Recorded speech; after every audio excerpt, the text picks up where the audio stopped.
With the group in question, that being evangelicals, research typically means words that come from the other side of a pulpit. That kind of mob mentality is what you get when you get 80 to 100,000 like-minded people in the same space, and the empowerment that comes with that, the strength in numbers aspect of it, can have a very, very strong influence. Whether it's positive or negative, it can have a very, very strong influence.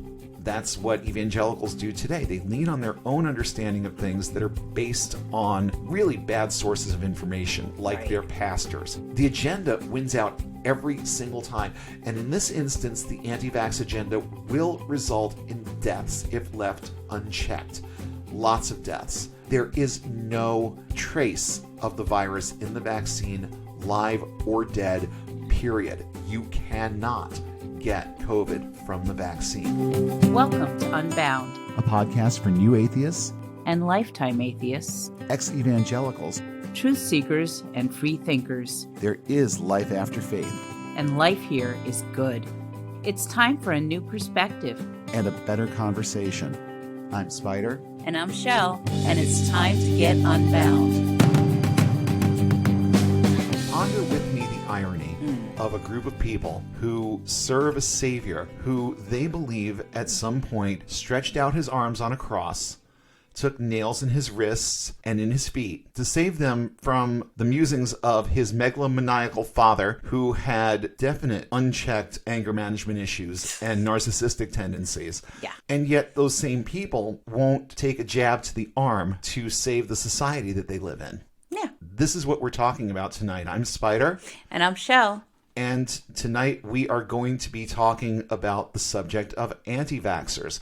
This is another one of those society things that, isn't evangelical in origin, but it's one of the things that they pick up and run with because it's something that they can stir up controversy over. And there are reasons why they latch on to things like this that we're going to get into in a little while.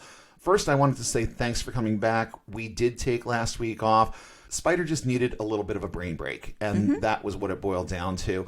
We've been running this hard since last July. I don't think that we've missed a week since last July. No, we have not. And it was just one of those things where I wanted to do this episode right. It just wasn't coming together. And I said, I'm going to take another week and try to piece everything together into a timeline that makes sense with this, because anti-vaxxing it's not even a modern thing. No. It goes back to when vaccines were new. Right. And we're going to talk about that. We're going to talk about the influences back then and how they relate to certain movements today, the people that are involved, and the reasons why evangelicals in particular have latched onto this and are perpetuating it. And there are numerous reasons, none of them good, none of them based in fact. And we're just going to dive right in and start talking about the origins of vaccines themselves and the people who decried them way, way back. Yeah. I found a great article on a website called historyofvaccines.org, and this is an article called The History of Anti-Vaccination Movements. It goes all the way back to the smallpox epidemic that happened in the, I think it was late 1700s into the early 1800s. Yeah. There was outcry about this then, and absent of all the scientific data that we have access to now, it was a little bit more understandable back then, but it was still, as far as I was concerned, an issue of people not trusting the real experts. Right. They leaned on their own understanding, which is a very anti-evangelical sort of thing to do, but that's what evangelicals do today. They lean on their own understanding of things that are based on really bad sources of information, like their pastors and Donald fucking Trump. So that right there is problematic. But when you look at it in terms of people in the 1700s and 1800s, there was a little bit more validity to the apprehension of getting a vaccine.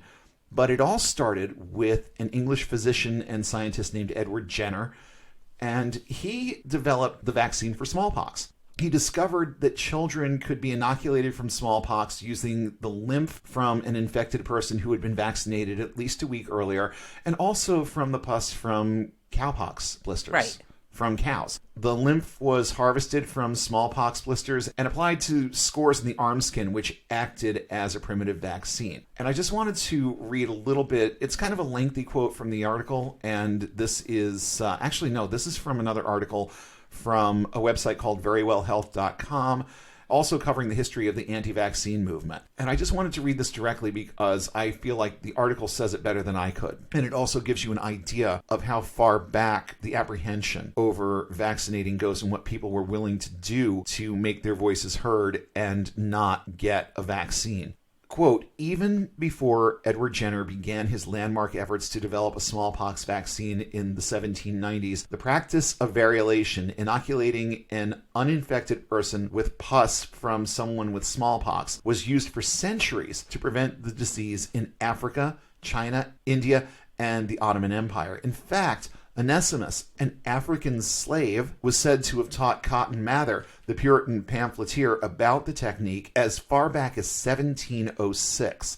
So this is not a new concept. It's not modern medicine. And it goes back even further. Primitive tribes in Africa who knew nothing about science understood that this was a way to stop a plague of sorts in its tracks. And back to the quote, Lady Mary Wortley Montagu introduced variolation to England, referred to as inoculation in the West, having witnessed the practice in Turkey in 1717. As she encouraged the government to inoculate children against the deadly disease, an increasingly vicious debate ensued between proponents and opponents of the practice. It is reported that, quote, pro-inoculators tended to write in the cool and factual tones encouraged by the Royal Society, with frequent appeals to reason, the modern progress of science, and the courtesy subsisting among gentlemen. Anti-inoculators purposely wrote like demagogues, using heated tones and lurid scare stories to promote paranoia. It is a dynamic that differs little from the vaccine debate seen today, and that is so true.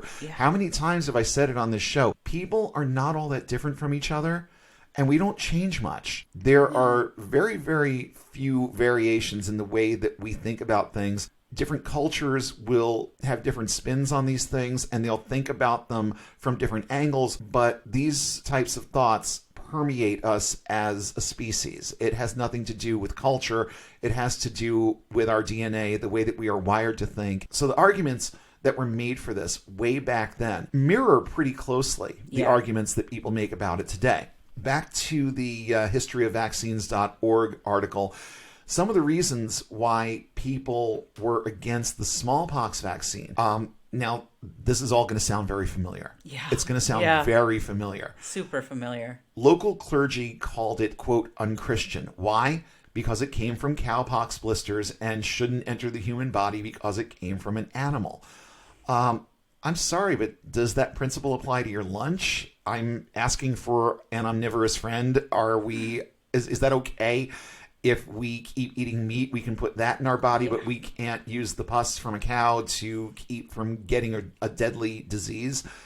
So, unchristian because it comes from an animal. So did your roast beef sandwich, okay? I'm just saying. General distrust in medicine. Now, this is an ongoing thing. It's gotten worse over time, and I will go on record stating that the Spider is not all that trustful of a lot of medical professionals, only because the practice of medicine has become such a for-profit sort of thing that it leaves me skeptical sometimes whether or not I'm being asked to undergo treatments and tests and whatnot that are actually legit. And we've had run-ins with a couple of doctors, particularly dentists, who have told us one thing and then we go get a second opinion from another dentist and we find out, oh, no, you don't really need that. So there are reasons to be distrustful, but we're talking about things that I can observe. I have a dentist telling me that I need a procedure that seems a little bit out there, and then I go to another dentist and they say, no, you really don't.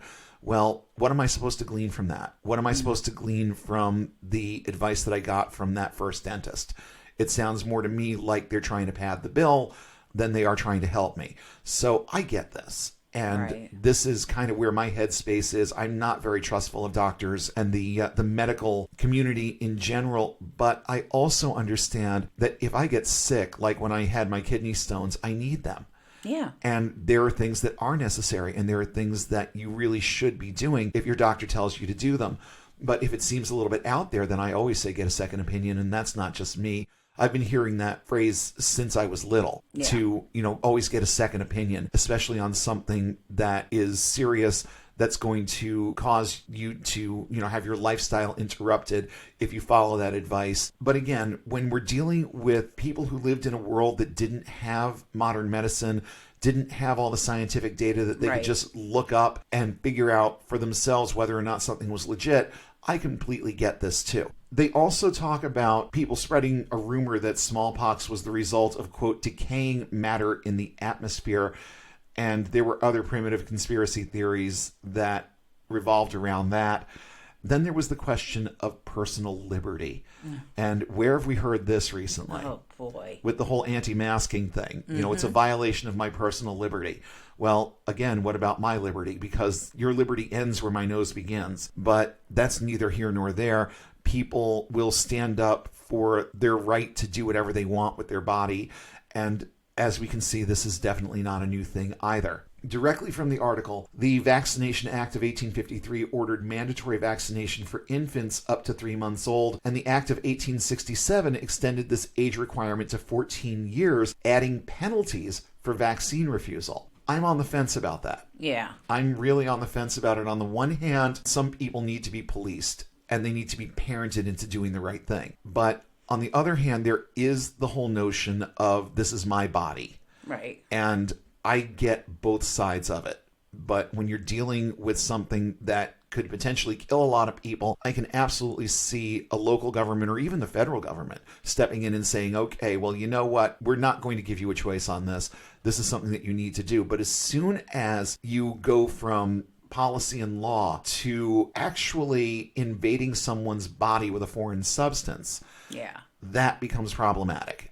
And I can also see why people would be reluctant, hesitant, or even downright angry to the point of protest over something like that too. My thoughts on the matter kind of lie in the middle. There are some people that you're just never going to convince. Right. But I think that as long as you can get the majority to understand reason and do what they need to do, then social Darwinism takes over from there. And it may sound a little cold-hearted, but if you're that stupid that you're not going to listen to what every expert in the field is saying and do what you need to do to protect yourself, well, that's social Darwinism at work right there. The laws were met with immediate resistance from citizens who demanded the right to control their bodies and those of their children. And we see this today, too. Oh, yeah. The Anti-Vaccination League and the Anti-Compulsory Vaccination League formed in response to the mandatory laws, and numerous anti-vaccination journals started to spring up. And continuing from the same article, the town of Leicester, and you see I can pronounce that because I'm from Massachusetts,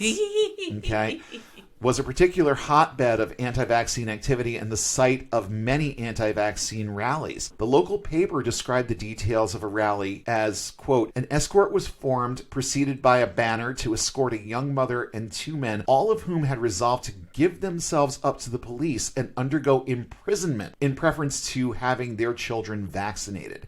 The 3 were attended by a numerous crowd. 3 hearty cheers were given for them, which were renewed with increased vigor as they entered the doors of the police cells. This was part of the Leicester demonstration in March of 1885, where 80,000 to 100,000 anti-vaxxers marched in protest, raising banners, parading a child's coffin, and carrying an effigy of Edward Jenner. These people were serious. Yeah. They didn't trust this guy any further than they could throw him, and this was almost 100 years later. Yeah. So even after this guy is dead and gone, they are carrying effigies of him and vilifying what he was attempting to do. So that kind of mob mentality is what you get when you get 80 to 100,000 like-minded people in the same space, and the empowerment that comes with that, the strength in numbers aspect of it that comes with that, can have a very, very strong influence. Whether it's positive or negative, it can have a very, very strong influence. Then in 1895, a commission was formed to study the effectiveness and safety of vaccination. In 1896, the commission ruled that vaccination protected against smallpox, but suggested removing penalties for failure to vaccinate. And as much as I think that there are some people that kind of need to be brought under submission in certain circumstances, I also understand that this was a good thing.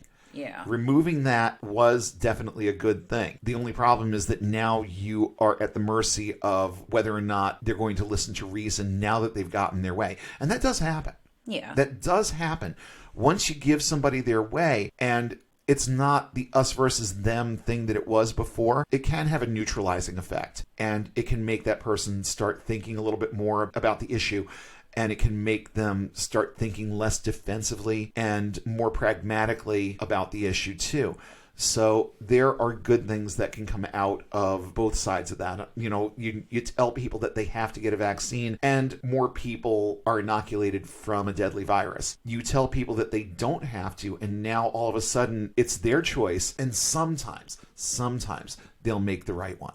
Yeah. And then in 1898, the Vaccination Act removed penalties and also included a, quote, conscientious objector clause, giving parents the right to refuse vaccinations for their kids with an exemption certificate. So that was the outgrowth of all of this stuff that came to a head in 1885. But then, now keep in mind that that was in England, okay? Yes. Then the whole thing made its way across the pond into the Americas. Smallpox outbreaks in the United States around the same time led to vaccine campaigns and related anti-vaccine activity. In 1879, the Anti-Vaccination Society of America was founded following a visit from British anti-vaxxer William Tebb. In 1882, the Anti-Compulsory Vaccination League in the U.S. was formed, and in 1885, we saw the formation of the Anti-Vaccination League of New York City. Also around that time, American anti-vaxxers sued to repeal compulsory vaccination laws in various states, notably in California, Illinois, and Wisconsin.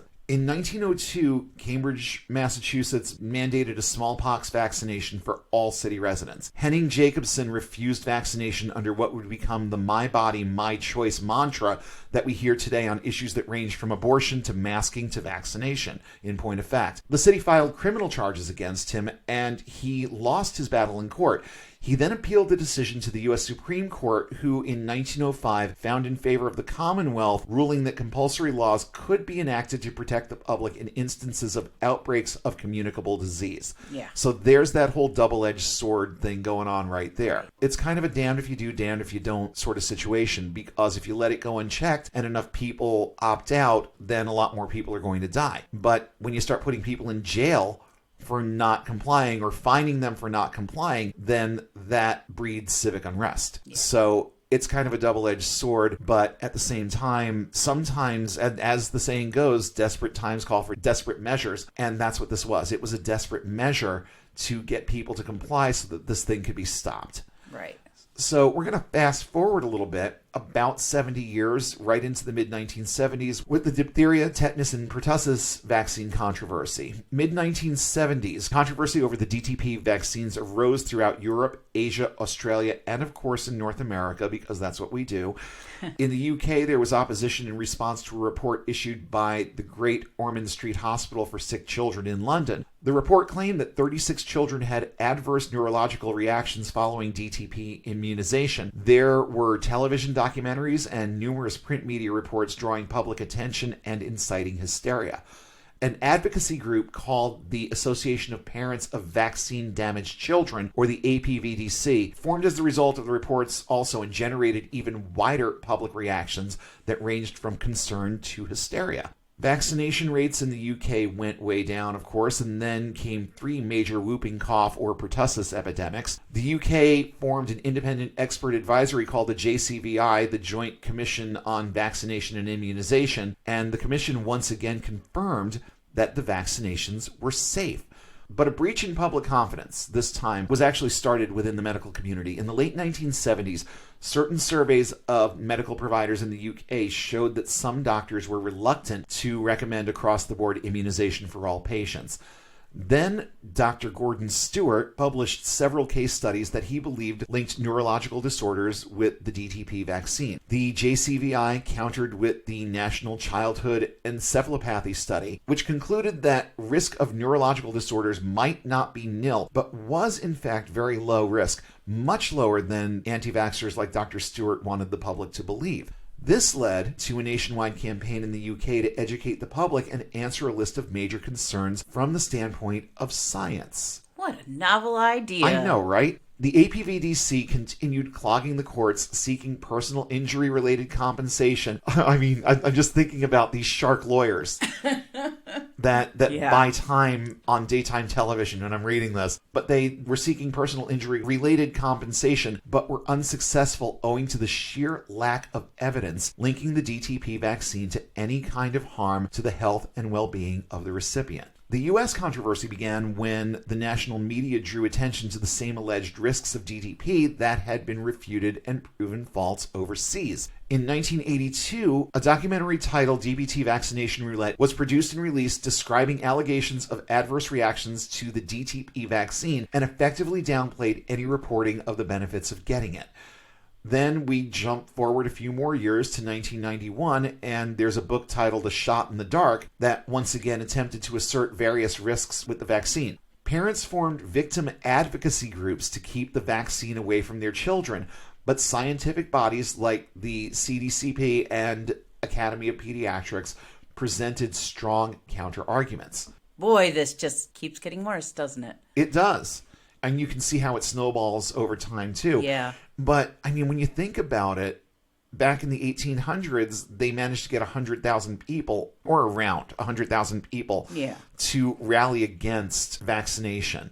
So by the time 1991 rolls around, this is not a new concept. No. Not at all. Like in the UK, the controversy sparked a number of court cases that had absolutely no positive effect, but did manage to drive the price of the DTP vaccine sky high when various drug manufacturers stopped making it to avoid public scrutiny. Can you imagine? Jeez. They were bullied into not producing the vaccine anymore. So now something that is easy to get and becomes a little harder. Yeah, it becomes harder and it becomes more expensive because now demand is exceeding supply, and this is economics 101. Right. Now that there are less doses, of course those doses are going to cost more. Then just a few years later, 1998, and I remember this. Yeah, I do because too. It was a twofer for us because Liam was born in 99, and this stuff started just about a year earlier. And there was a connection for us with some of it too. In 1998, another doctor, Andrew Wakefield, called for a thorough investigation of possible links between the MMR vaccine and things like bowel disease and autism. Bookmark autism. He later alleged that the vaccine had not undergone adequate testing prior to its distribution. The media descended upon these stories, which created yet another public panic. Wakefield's findings were published in a medical journal called The Lancet, which in 2004 stated publicly that the report should never have been published. That's significant. Yeah. That's very significant. And that's going to come back in a couple of minutes too. Keep in mind, this person was discredited, and the journal that published his work later apologized for it. Okay? Yeah. Bookmark that too. The General Medical Council, an independent regulator for doctors in the UK, found that Wakefield had a, quote, fatal conflict of interests. He had been paid by a law board to find out if there was evidence to support a litigation case by parents who believed that the vaccine had harmed their children. There's that word, believed. Yes. They had no proof, but they just believed it because something was going on with their kids. In 2010, there was, and I don't know why it took this long, 2004 to 2010. But in 2010, there was a formal retraction of the Wakefield study, and Wakefield lost his medical license. Keep these details in mind.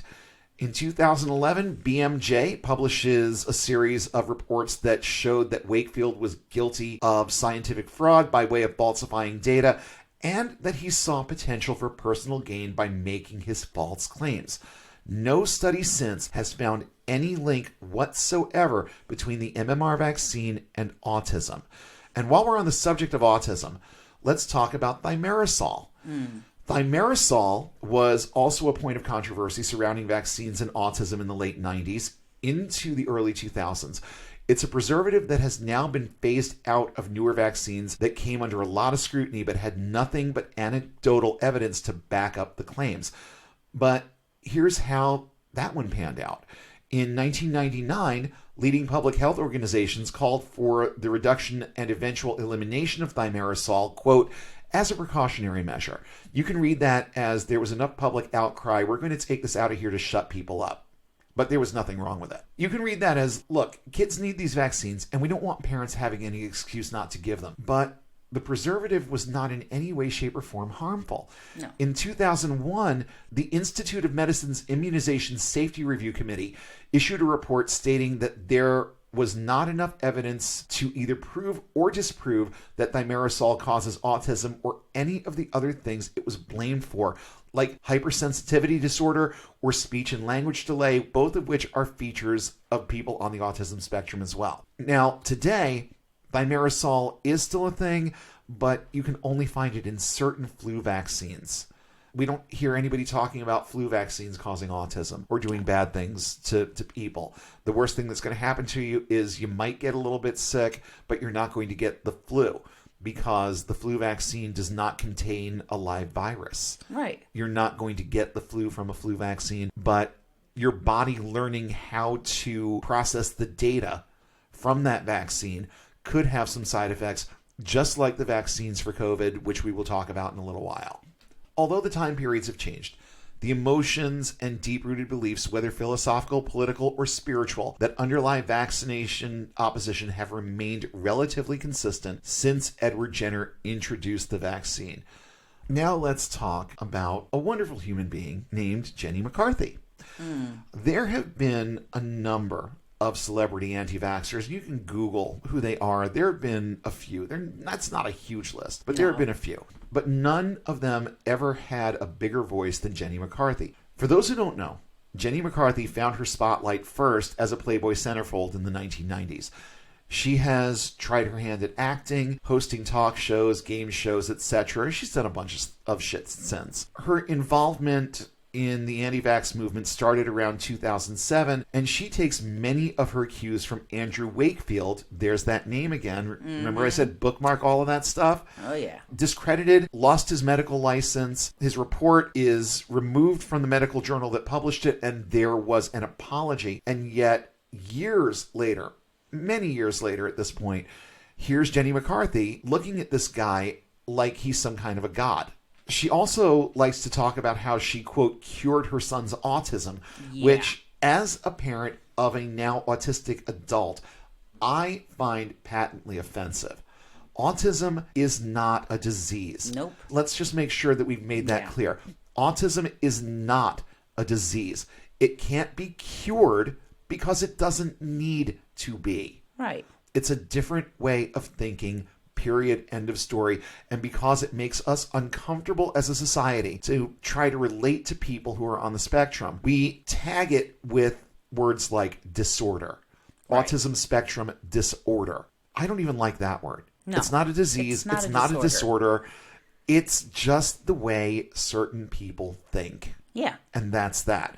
And because the rest of society hasn't figured out how to effectively communicate with autistic people on all possible channels, well, there must be something wrong with them. No, different and wrong are two very, very different things. Right. They think differently. There's nothing wrong with how they think. So let's keep that in mind as we keep talking. The CDC declared measles as eliminated in the year 2000. They published a paper about the effectiveness of the MMR vaccine, and they declared this thing a done deal in 2000. Now, here's the thing about vaccinations that I don't think a lot of people understand.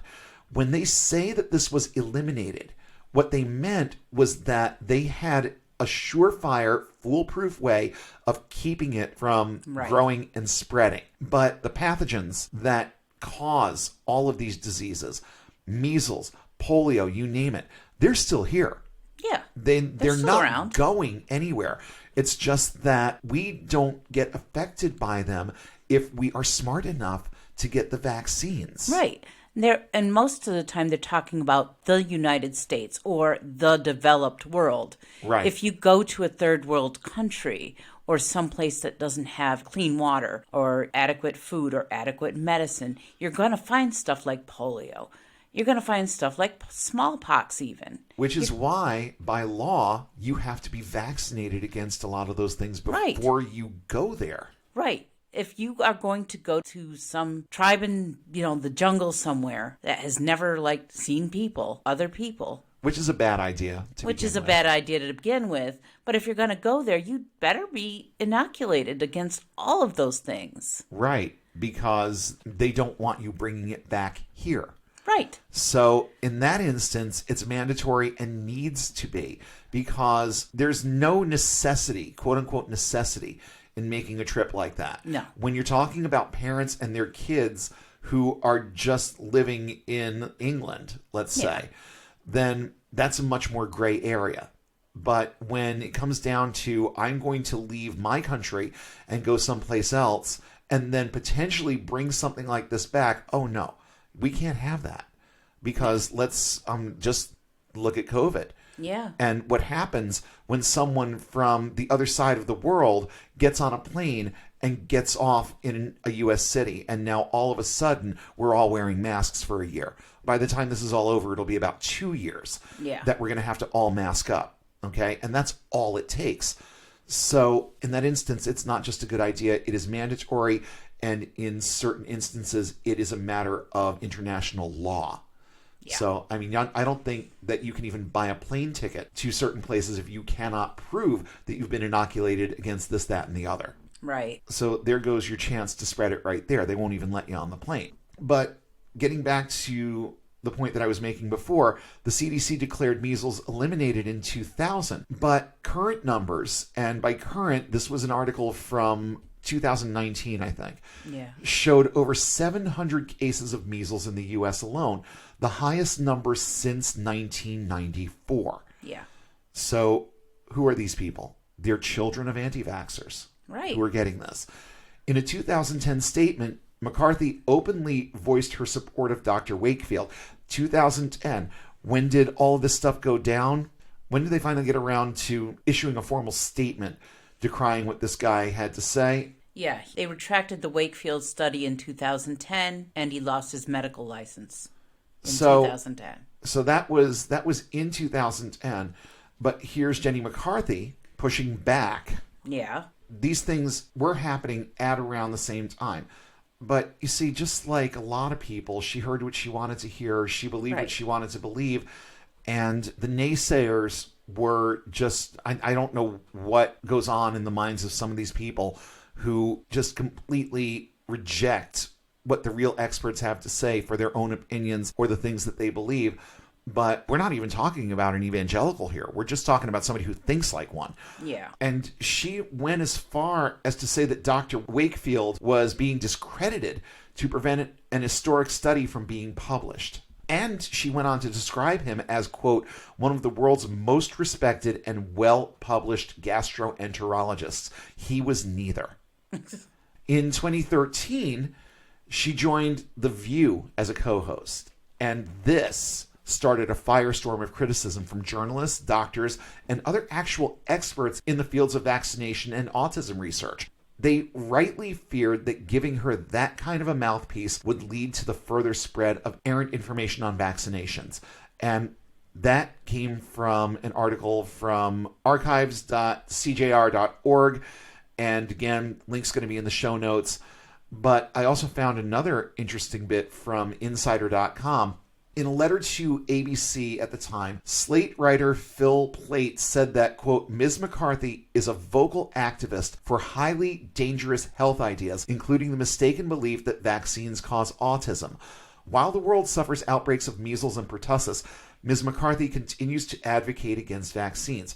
Having her host a respected show like The View would damage its reputation. And then there's Michael Spector of The New Yorker, who also stated that McCarthy was, quote, the show's first co-host whose dangerous views on childhood vaccination may, if only indirectly, have contributed to the sickness and death of people throughout the Western world. And that is not an exaggeration. No. I've used the term passive murderer before. Mm-hmm. Well, that's what this is too. Touting all of this bullshit and using your clout as a co-host on one of the top morning TV shows or daytime TV shows in America to keep feeding this shit into people's brains. Right. I'm sorry, but that's what you are. And for me, it's a very black and white issue. Katrina vanden Heuvel from The Nation also wrote that McCarthy's anti-vax beliefs, quote, have been roundly dismissed and discredited by doctors and scientists who insist that her claims are based on no scientific data or research. And again, link to that one is in the show notes as well.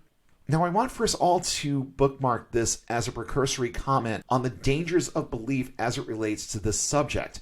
Jenny McCarthy may not be an evangelical. Her background actually is Catholic, but she is the perfect avatar for how evangelicals think and behave, at least in this instance and about this thing.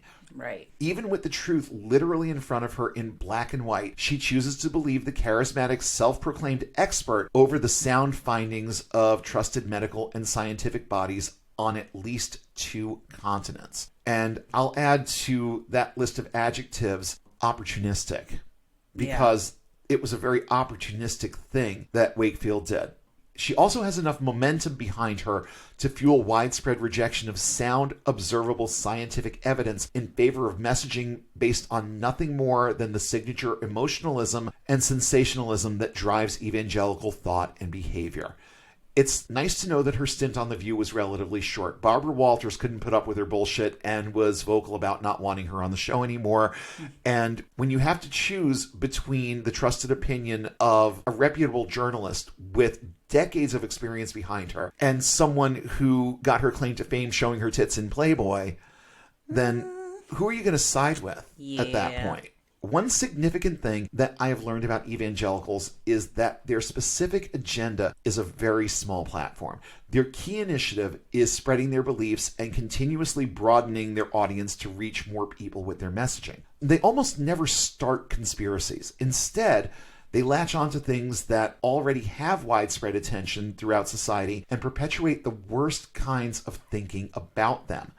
Why? Because they know that their biggest demographic is always going to be people who prefer to let other people do their thinking for them. And I think we all know that that accounts for an alarming number of people out there. So when they find issues like anti-masking and anti-vaxxing, they jump on the conspiracy bandwagon and start touting conspiracy as truth. And people believe them. Right. And once they have people's attention, they follow through with their spiritual messaging, and having already established trust with the people they want to influence, they watch their support base grow, church attendance numbers rise, and most importantly, donations increase, even if it's only temporary. Because at the end of the day, they don't care about the people. They care about what those people can do for them. Right. And they care about what's in their wallets. That's most of it. So let's talk about evangelical hysteria in particular with all of this. This comes from an article from DW.com. I had to vet them. I never heard of them before. Never heard of this website, but it is a trusted source. Their main site is actually a German news site. And I'm not even going to try to pronounce the name of it, but you can trust what they have to say. And the link to this is also in the show notes. I got a couple of quotes here and then some bullet points that I just gleaned, brainstorming what they had to say in the article. It's a very, very good article, and I think you should read it. But quoting directly from the article, critics have accused right-wing fundamentalist pastors of perpetuating baseless theories that encourage their flock to ignore public health data and experts fighting the coronavirus. Some unfounded claims include the assertion that the vaccine is the mark of the beast or will cause sterilization in women. Now, how many marks of the beast have we seen just in the last few years? They said the same thing about masks. And UPC codes. Yeah, well, that goes back. That goes back a ways. Yeah, you want a good, funny read? Look for a book called When Your Money Fails. You can get it on archive.org. Yeah, you don't even have to pay for it. That's nope, great. You can rent it for an hour. Right. And that's all it takes. But, it's very short. But back to the subject of vaccinations and this so-called mark of the beast. Well, in my mind, I think that there's nothing to it. There's absolutely nothing to it. But when you look at it from an evangelical perspective, there's more to that when it applies to masking. Because you currently can't walk into a store and buy or sell without this mark on you. Okay? Yeah. So when you look at it from a purely anecdotal perspective and try to squeeze together a few parallels, masking is much closer than vaccinating will ever be. Yeah. But they still consider it the quote-unquote mark of the beast because there's a government telling them that they need to do this, forgiving the fact that no one is forcing them. No one is tying them down and jabbing a needle in their arm. Nope. That's why I say there's really not as much to go by with this issue as there have been with a couple of very recent past issues, not the least of which being masking. So you want to look for the mark of the beast, then at least find some parallels. There aren't any with the vaccine. So here were a few of the things that I thought of that came through the article and also from my own experience. Evangelicals, for whatever reason, well, I know what the reasons are, but they continue asserting that the virus isn't real. Mm-hmm. And they assert it because everyone from their pastor to their miscreant messiah of a president has been telling them for quite a while that it isn't real. Pastors and televangelists who acknowledge it continue promising protection in exchange for continued loyalty and financial support. You know, like the mob. Yeah. It is in the best interests of pastors of large churches to acknowledge it because it creates another avenue of fear that they can allay with baseless promises of protection and immunity. Like the mob. Like the mob. They perpetuate distrust of any scientific, social, or governmental body that refutes the validity of any of these promises. Many sects, especially white evangelicals, take their good versus evil delusion to extremes with anything that has a good conspiracy theory, or really any conspiracy theory, good, bad, or otherwise, behind it. And finally, evangelicals in general distrust and reject science at every turn. I don't think that I have to backtrack and give all the examples that we've already gone over on this show of that one. No. But here are a couple quotes from the article. Pastor Tony Spell of the Life Tabernacle Church in Baton Rouge, Louisiana, has been noted for defying pandemic guidelines since the coronavirus reached U.S. soil. He has held mass church gatherings when state regulations deem them illegal, and also rejects warnings that the pandemic is dangerous. And he is far from the only one. I think we've mentioned him before, haven't we? Probably. I think during I think it was episode 19 where we talked about, I think that one was called COVID-19 When Toxic Faith Goes Viral. Yeah, something like that. I think that he came up there. And here's what this sick fuck had to say. We're anti-mask, anti-social distancing, and anti-vaccine. He believes that the vaccine is politically motivated and will ultimately make you sick, even though available evidence points to the contrary. He says that he will continue to discourage his followers from taking the vaccine as it is distributed throughout the country. So there are two ends of the spectrum. You've got the megachurch pastors who want you to believe it and want you to believe that they are able to protect you from it. And then you've got the ones that, for whatever reason, don't want you to believe in it at all. Do these idiots not understand that if they kill off their congregations, there go their mansions and their jets? I don't know. I don't understand why you would want to tell people that this isn't a real thing. But just the simple fact of a pastor of a large church coming out and saying, in so many words, we're anti-mask, anti-social distancing, and anti-vaccine is disgusting. Yeah. It's disgusting on its best day. Yeah. And my mind is a blank. Yeah. As to why anyone would want to perpetuate this. Because there's a whole hell of a lot more money in making it real and getting people to believe that you can save them from it. Right. So I don't know what the motivation is there. But a Pew Research study in July 2020 revealed that nearly 70% of the public have at least heard the pandemic was planned by so-called elites, and 36% of those polled believed it was true. These are not evangelicals. This is the public. Yeah. So 1 out of every 3 people out there. Why do you think it's so infuriating having conversations on social media? Yeah. 1 out of every 3 people out there, more than 1 out of every 3, believes that there was conspiracy behind it, that it was something that was planned. Right. Another quote from the article, suspicion among Christian conservatives surrounding the COVID-19 vaccine is a culmination of decades of growing distrust in science, modern medicine, and what is described as the global elite. It's also the root of the larger rejection of vaccines that have for decades helped nearly eradicate several serious diseases, including measles and polio. The fear among many right-wing evangelicals is that global leaders are making decisions without biblical input and against the will of the Christian God. I'm sorry, but you're talking about a God who doesn't understand that you can't have plants without photosynthesis because we had plants 3 or 4 days before we had sunlight? Right. Okay, this is what your God understands about science. So who gives a fuck what he thinks about this particular issue? Let's not forget that Donald Trump was and continues to be a major influencer in the minds of evangelicals about this. He has called COVID a hoax more than once. He's made light of wearing masks, was almost never seen wearing a mask. I mean, you saw him holding one once in a while. Yeah. I don't know if I ever saw Donald Trump in a mask. He received the best possible medical care when he got it and told people who couldn't possibly afford or even gain access to some of the services and treatments he did that it wasn't all that serious. Don't let this disrupt your lives, people. It's not a big deal. He also believes that vaccines cause autism and tweeted about that more than once. How many times have we talked about his influence among evangelicals? And God. We don't even need to.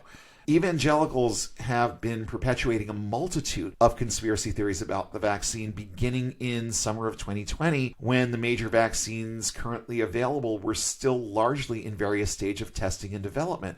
This reminds me of the fan base that has destroyed several movies out there, like Solo. Right. And the Ghostbusters reboot by getting on sites like Rotten Tomatoes and leaving them 0 ratings before they ever hit theaters. Well, this is the exact same thing. Evangelicals have picked up on some of these conspiracy theories more than others, but all of them have gotten the attention of evangelicals in small and large churches all across the fruited plain and across the world, to be perfectly honest, particularly among evangelical leaders. And that's where the real danger is, because your average pew sitter, you can sit there and just think that they're crazy. But when it's your pastor, your spiritual leader, then these kinds of opinions and conspiracies start gathering clout. Remember, if your pastor says it's true, period, end of story. That's the way most of them look at it. So let's take a look at some of the more popular conspiracy theories that are out there. And I'm not going to spend a whole lot of time on these. They're too ridiculous to spend time on and try disproving them. I mean, most of them just disprove themselves with the sheer idiocy that they project. So let's talk about disappearing needles. Now, the first time I saw this, the one thing that I thought of was, like a stage prop. You got a knife. The butler comes up and jabs the knife into somebody. Well, obviously, you're not being jabbed with a knife. It's a stage prop. But this is what people thought was going on when they saw this one video. The whole disappearing needles conspiracy theory hit Twitter after a video uploaded by the BBC showed a patient getting a shot with a self-retracting safety needle. The video shows the needle going in and, quote, disappearing, which many decided was a CGI blunder or the use of a low-budget prop syringe. No, it was a syringe that is designed to retract once the vaccine is delivered. Right. It's a neat little safety feature. I don't think I've ever seen one. I don't think I know I've never had one used on me. I might at this point, once my name makes it to the list and I can find a place to get one. Yeah. Because it's difficult in Massachusetts. I'm just putting that out there. Yeah. But it shows the needle going in and not coming out. And that's where people are like, see, they never got the shot. Yes, they did. This person got the shot. The needle retracted back into the syringe so that it could be safely disposed of. Period. End of story. That's what happened there. Then there was the whole conspiracy over the invisible dead nurse. And no, the nurse herself was not invisible. It's just that there were no images of her. It was classic, not conspiracy theory. What am I thinking of? Urban legend, basically. Yeah. There were Facebook and Twitter posts alleging that a nurse died hours after getting the vaccine. There were no names, there were no pictures, there were no news links or available vaccines at the time. No one had gotten a COVID vaccine when this one started. Yeah, you heard that right. This one started before vaccines began being distributed to first responders and healthcare workers, or to anyone for that matter. Then there's the conspiracy theory that alleges that the COVID-19 vaccine causes Bell's palsy, and this is an ailment that has side effects that weaken or paralyze facial muscles. So no, Bell's palsy, not a thing either with the vaccine. There's also a 27-minute video out there called the Ask the Experts video. Good luck finding it at this point because it's basically been banned everywhere. I'm sure with a little bit of digging you can find it. It included fake testimonials and information sources presented to scare people out of getting vaccinated. And it's nothing but conspiracy theory bullshit. And a lot of the stuff that we've talked about tonight, from what I've heard, is at least part of the narrative with this. There are at least elements. I haven't seen it. I really didn't feel like making the effort to try and track it down, but it caused a little bit of a shitstorm. More than a little bit of a shitstorm when it was out there, and it was only out there briefly. Then there's the whole notion of microchip tracking. Don't take the vaccine. It's got tracking chips that the government can use to track your every move. You mean like your cell phone? Yeah. I mean, I had this conversation with a friend of mine not long ago where we were talking about EasyPass. Yeah. And getting an EasyPass transponder and how he had avoided that for years because he didn't want a tracking device in his car. He's like, but I would probably get one now if I was going to do any significant amount of traveling because with all due respect, I've been walking around with a tracking device in my pocket for about 10 years now. Yeah. So, yeah. And he's right. He's absolutely right. And then there's the Bill Gates conspiracy. I think everybody's heard about this one too. Yeah. This conspiracy theory asserts that the founder of Microsoft funded development and deployment of COVID-19 to be able to sell vaccines from companies in which he has heavily invested. Let's just make sure we understand something. Bill Gates has more money than his great-grandchildren's great-grandchildren will ever be able to spend. The notion that he would unleash a virus on the entire world to make money is ludicrous. That and the theory lacks that one thing that evangelicals like to avoid at all costs, proof. There's no proof to this. But I have heard this one come out of various evangelical circles more than once. Oh, yeah. I've heard the whole Bill Gates thing. It's like, so you're running Windows on your office computers at the church? Might be time to switch to Linux, because if he's that evil, then why would you continue supporting him? Yeah, right? This one's my personal favorite. And it's the one that says that the vaccine alters your DNA. And does what exactly? Turn us all into Ninja Turtles? Okay, that was snarky and uncalled for, but that's okay, because so is most of this bullshit that they're trying to get us to believe about a very safe, very effective vaccine. But since I had to turn the volume up on the snark, here's the real answer from The Atlantic. Quote, a public hesitance to purchase genetically modified foods combined with concerns about the nature of gene editing technologies such as CRISPR, CRISPR, might have influenced the altered DNA narrative, especially given the newness of the vaccine's mRNA technology. So that comes from an article in The Atlantic. And yeah, you know what? There's a part of me that says this happened very, very quickly. But there's also part of me that says that they also have start points when they are looking for vaccines. So a lot of the data already existed. Right. There are previous vaccines for previous strains of coronavirus. There were things there that they could access. There was information that they could access and pull from to be able to get the process going a lot faster than they would have been able to if this had been something truly novel and not just a novel form of coronavirus. The medical and scientific community have understood coronavirus for a long time. It's a variant of SARS. Right. So we all have heard about SARS in the past. This is the same thing. So research had already been done on this, and a lot of it. So it was really just a matter of coming up with a way of dealing with this particular strain and the variants of this particular strain. Because guess what? There are variants out there. And that's kind of sparked some bugaboo within the general populace also. Oh, now we've got that new version that was found in the UK. Well, now that's in New York. And now it's in Connecticut. And now it's here in Massachusetts. But here's the thing. It's so closely related to the original COVID-19 virus that the vaccines are effective on that strain too. And they're effective on other variants of COVID-19. So even though this thing is mutating, as viruses do, all viruses mutate. Right. And that's why we had bovine coronavirus vaccines years ago, and we needed a new one for this one because those mutations take place. But the variants here, they're so narrow that at least for most of the variants that have cropped up now, the vaccine is taking care of them as well. So we don't have to go back to the drawing board, as it were, and come up with another vaccine, at least not yet. I mean, nature can throw any kind of curveball it wants at us. But for right now, the vaccines that exist are taking care of COVID-19 in totem. And that's very, very significant to understand. The last of these idiotic conspiracy theories is a simple one, and you've heard it about pretty much any other disease out there, and that being that you can get COVID from the vaccine. How? There's no COVID in the vaccine. Right. Now, some vaccines do contain dead viruses. There are a lot of different kinds of flu vaccines, and most of the ones that you get for your annual inoculation do have dead viruses in there so that your body learns to recognize what they are.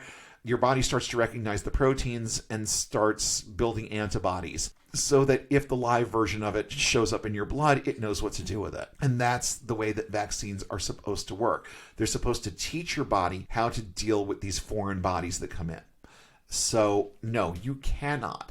Hear me again. You cannot get COVID-19 from a COVID-19 vaccine because this particular virus is not going to be combated that way. It's combated on different levels, and there is no trace of the virus in the vaccine, live or dead, period. You cannot get COVID from the vaccine. But like we've talked about before, people are going to latch on to anything that validates their position, even if they have to resort to the worst kind of confirmation bias in their quote-unquote research. And with the group in question, that being evangelicals, research typically means words that come from the other side of a pulpit or from a megachurch pastor or televangelist, which is basically the same thing, but it sounds a little bit more sinister when you're talking about it as, from the standpoint of the local church. But guess what? There are plenty of local church pastors that are touting this shit too. They're out there. They just don't have as much influence. Right. Now, I've issued calls to action to pastors before on topics like masking and Christian counseling. For all the good it does, I've issued calls to action on them before. There are many evangelical ministers out there, particularly in larger churches with lots of faithful tithers, that keep proving over and over again that they don't care about individuals. I mean, they've been taught to care about individuals. I mean, look at Luke 15. The parable of the lost sheep is a prime example of this. But at the end of the day, most are far more concerned with advancing agendas than they are advancing the gospel, even if it means that people are hurt or killed. A humanitarian response to all of this would be to simply look at the data, get your information from good sources, and make intelligent decisions about what you say from the pulpit. But that's not at all what happens, is it? Nope. The agenda wins out every single time. And in this instance, the anti-vax agenda will result in deaths if left unchecked. Lots of deaths. I don't even want to think about what the numbers could look like another year from now. We just topped 500,000. Yeah. And that to me is shocking, because how many months did it take to get to 200,000? And then another month or so, and we're at 400,000.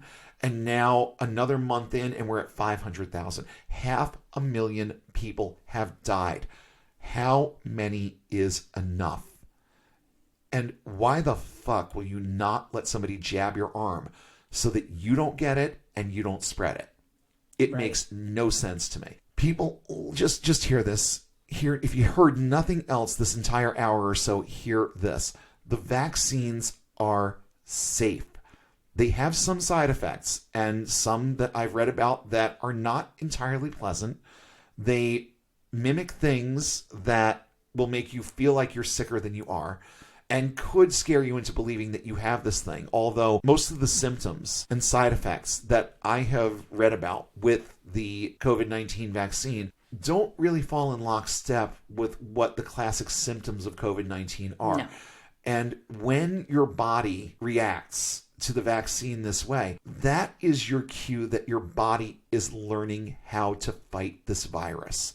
And it may not be entirely pleasant, and it may not be something that people look forward to as a result of doing this, and it doesn't happen to everybody. I personally don't know of anyone who has told me they've gotten sick getting this vaccine. So it really doesn't affect a large segment of the population that way anyway. But if you get the vaccine, and especially the second dose, I've heard the second dose is the one that really deals the 1-2 punch to your immune system. Right. But even if you do develop some symptoms, that is your body learning how to deal with this so that you don't get the actual virus and get sick and make other people sick. Is it a little bit of an inconvenience, maybe to a small segment of the population, but most people are going to feel just fine after both doses. So again, to me, it's just a matter of, do I want this momentary and temporary inconvenience of not feeling well for a few days, or do I want full-blown COVID-19 and laying in a hospital on a respirator? To me, the trade-off is not even worth discussing. I'm getting this vaccine. Yeah. Everyone in my house is getting the vaccine, and everyone within the sound of my voice should get the vaccine because it is safe. Okay? Your pastor, listen to me. Your pastor is not a biologist, chemist, or any other type of science or medical professional. He has zero business giving you any advice about any of this. Bill Gates doesn't need your money, and Donald Trump is a fucking idiot. Okay? Does that cover the basis for you? If you are making your decision about whether or not to vax up based on conspiracy or blind loyalty to a false demagogue, or at the behest of a pastor who is still out there promising that you'll be immune by no other means than God's grace, it's time to wake up.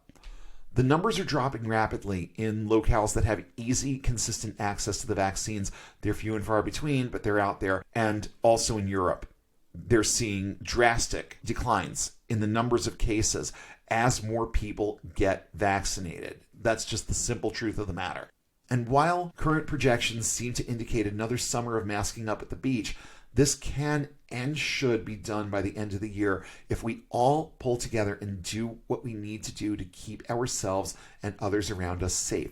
That means continuing to mask up, continuing to social distance, and getting vaccinated. Oh, and wear your mask after you get your vaccine, because there are still plenty of people out there who don't have it, won't get it for a while. And the last thing that we need at this point is a bunch of people walking around saying, I don't need to do this because I've been vaccinated. Well, for starters, you need to have proof, but that to me is a secondary thing. Once I get the vaccine, I will continue to mask up. Why? Because I want the other guy who hasn't been vaccinated to continue to mask up. Yeah. I will wear a mask until I am told I no longer have to, not until I'm satisfied that I'm immune. I will wear that mask until I am told that I don't have to, and so should you. Now, to the evangelicals out there who are trying to decide whether or not to get the vaccine, let me give you a few things to think about. First, forget what your pastor says. He's a man. What would Jesus do? I'll speak your language. What would Jesus do? The Jesus you worship. The one with enough love and compassion for humanity to sacrifice his life to save it. The one who put people ahead of politics. The one who overturned the tables in the temple when people tried to profit off of other people's faith. What would he do? Would he latch on to conspiracy theories, or would he simply extend his arm and take that needle to save as many people as he could? He took nails in his wrists to do that once, didn't he? And no, I haven't suddenly redeveloped a belief in any of this, but when viewed from that perspective, I do think you're being given a few glaring examples of what you should be emulating as part of your faith. It is, of course, my sincere hope that you eventually learn the value of doing right for right's sake. But right now, while you still need a reason, while you're still in the thick of this, look to the example of your Savior. You'll get better advice from him than you ever will from any pastor. And think about how badly you want all of this COVID nonsense to be over. Think about how amazing it's going to be to actually see people smile again. Think of what it will be like to not have to worry about social distancing anymore and to be able to enjoy church without the paranoia of this thing that may or may not be lurking in your midst. I can't believe I'm saying this, but I feel like it's the lesser of two evils at this point. Think about what it would be like to not be afraid of getting this awful thing anymore at all. Think about not worrying every time your child leaves for school and wondering what he or she is going to bring home with them at the end of the day. How badly do you want these things, and how badly do you want this to be over? The good news is you can do more than pray about it. You can roll up your sleeve, extend your arm, and make a small personal sacrifice for the good of your family, your friends, and the girl who's still checking out your groceries while she battles with crippling stress and anxiety, wondering when she too will test positive. Alleviate a little of that for her. Protect her and protect yourself. It's the best way to emulate the attitudes and actions of your Savior. For the rest of us, I'm just going to make it very simple. Get the facts and get the vax. We're going to be the ones that move those numbers most significantly. I myself hate needles, but I get a flu shot every year, and I'll get poked twice for this to not have to mask up in public anymore and to protect everyone around me. Let's help bring back smiles and civility. Let's do our part to lessen the unrest that's just been building up for a year and the anger, rage, and violence that comes with it. See, we talk about getting unbound on this show as breaking free from the bondage of oppression that evangelical faith keeps us under, but we have an even bigger opportunity right now. We have the opportunity to stop this thing in its tracks, and we should be using it. We should be showing the anti-vaxxers, many of whom are part of this religion, how easy it is to just be a little compassionate and empathetic to our fellow humans. We should be showing them just how easy it is to follow their perceived example of Christ-likeness and not need Christ to pull it off. Because if we do all these things and take 2 tiny jabs to the arm in the name of public safety, this entire country and the rest of our world can make COVID a thing of the past. And I can't think of a single more important, mature, compassionate, and patriotic way right now that we can do that than to just get this very safe, very effective, and very necessary vaccine as soon as we possibly can. We have the opportunity, and we should take it, to help heal our world of this awful virus and get ourselves and the people around us finally, effectively, and completely unbound from it once and for all. Get the facts, get the vax, do the right thing. See you next week.